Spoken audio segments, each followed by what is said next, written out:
பலவீனரையும் கர்த்தர் தெரிந்து கொள்றார்.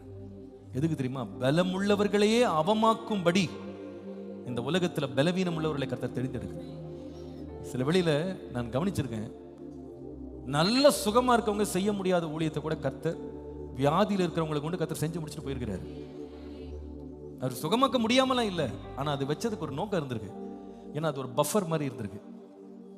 மேட்டிமையில எழும்பிராதபடி அவனை நித்தியத்திற்கு பாதுகாக்கிறதுக்கு வச்சுட்டு, ஆனா அவனை கொண்டு என்ன செய்யணுமோ அது செஞ்சு முடிச்சிடுறாரு. ஆண்டவர் நிறைவேற்றி முடிச்சிடுறாரு. நிறைய காரியங்களோட ரகசியங்கள் நமக்கு இப்ப புரியாது. ஏன் ஆண்டவரே இந்த பலவீனத்தை தந்தீங்க? ஏன் இந்த சுகவீனத்தை தந்தீங்க? சில வேளையில ஆண்டவர் சுகவீனத்தை கொடுத்து, ஒருத்தர் கேட்டார் பார்த்தீங்களா, ஆண்டவரே இவன் இப்படி வியாதியா இருக்கிறது இவன் செய்த பாவமா அப்பா அம்மா செய்த பாவமா? இல்ல இல்ல இல்ல, யார் செய்த பாவமும் இல்லை, இது கர்த்தருடைய நாமம் மகிமைப்படணும்னே இந்த வியாதியை கொடுத்தேன்ற.